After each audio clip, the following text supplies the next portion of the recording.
A recent string of abductions involving opposition figures and government critics has once again thrust Uganda into an uncomfortable national conversation. How does a country governed under a constitutional democracy continue to grapple with practices many believed belonged to its darkest chapter of history?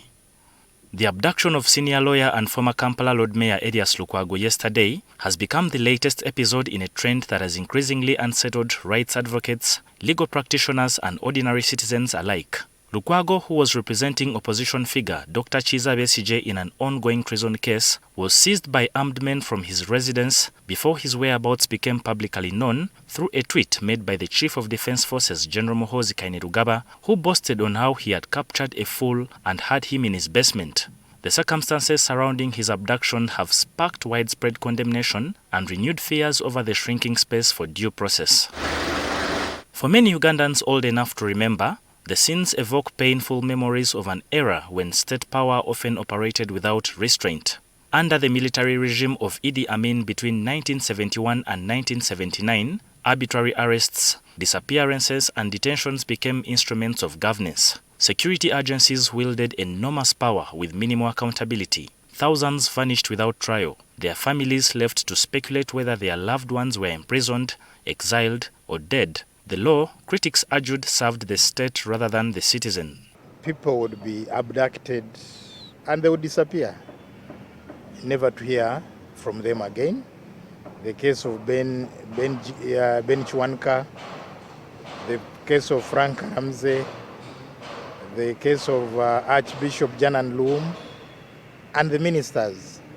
So it was really that somebody would disappear and never to hear from them again. The subsequent governments of the late Apollo Milton Obote, particularly during the early 1980s, inherited a deeply fractured nation. Although the context differed, allegations of arbitrary arrests, extrajudicial killings and abuses committed during counter-insurgency operations equally strained that period. It was against this backdrop that the national resistance movement came to power in 1986, promising a fundamental change rather than a mere change of guard. Central to that promise was restoring constitutionalism, ending impunity, and rebuilding institutions capable of protecting citizens from excesses of state power. When the abductions continued, they made Ugandans hopeless. Hopeless in a sense that the only way out was rebellion. That's how people like President Yoweri Museveni came up with Fronasa, and other groups came up, Kikosi Maalum, helped by Tanzania, to ensure that Amin was overthrown, so that Ugandans really can jubilate, can live happily in their country. Yet the persistence of reported abductions continue to test that promise. From the drone arrests witnessed during previous electoral cycles to the disappearances of opposition supporters, activists and government critics, concerns have repeatedly been raised by civil society organizations, religious leaders and international rights groups. The language may have changed, but for some observers, the methods appear hauntingly familiar. So if we're having political issues, it should then be quite clearly unsanctioned within their mind and realm of work that political issues should be sorted out politically.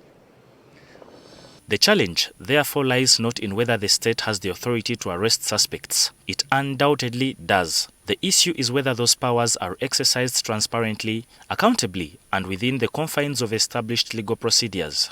So for me, the central question then would be, if we have legitimate institutions, why are these things happening?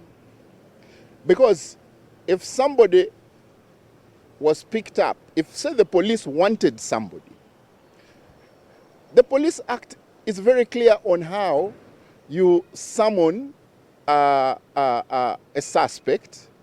If the suspect is of high-profile nature, like this case, the former Lord Mayor Lukwago, there should be an opportunity to invite him to the police station if he has a case to answer.